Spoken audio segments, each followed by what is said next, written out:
In 1965, 2 years after becoming the first American to summit Mount Everest, Jim Whittaker was looking for a new adventure. That arrived as a suggestion by National Geographic to lead an expedition to the newly named Mount Kennedy in the Yukon, a Canadian tribute to John F. Kennedy after his assassination.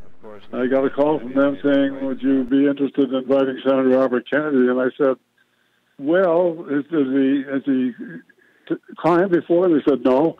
I said, "Yeah, does he know the mountain's never been climbed?" They said, "Yeah."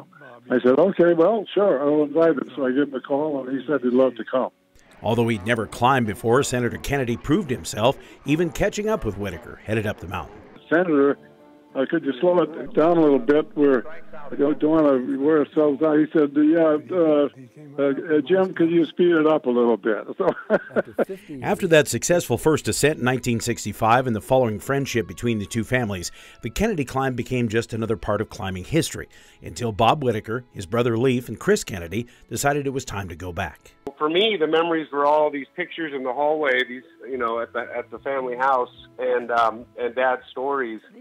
We wanted to revisit that. It was remote as heck, I'd been on glaciers before, and I'd been climbing and sleeping in tents, but this one for me, it was really, really interesting. There was a huge emotional component for me, getting out there and being where our father and Bobby had, camped and walked up that same glacier. And it wasn't just a physical adventure, it was a emotional and mental as well. The 50th anniversary climb is captured in Eric Becker's new film, Return to Kennedy, which shares those emotional moments. I told Leif, I said I was glad there was rope lengths between us because I was crying.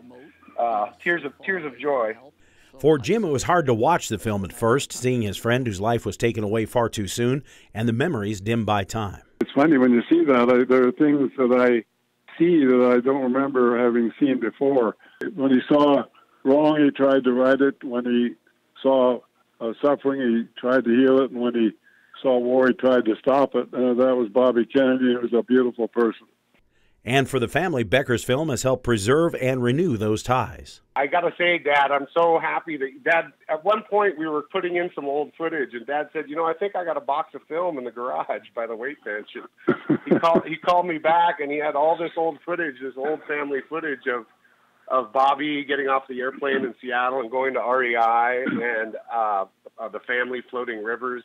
I talked with Jim from Sun Valley, where he was skiing days after his 90th birthday, as he noted the film should remind everyone of that special value of families and the outdoors. Everybody gets outside, enjoy the planet, and it's a magical planet, and best of luck. In Missoula, Dennis Bragg, MTN News.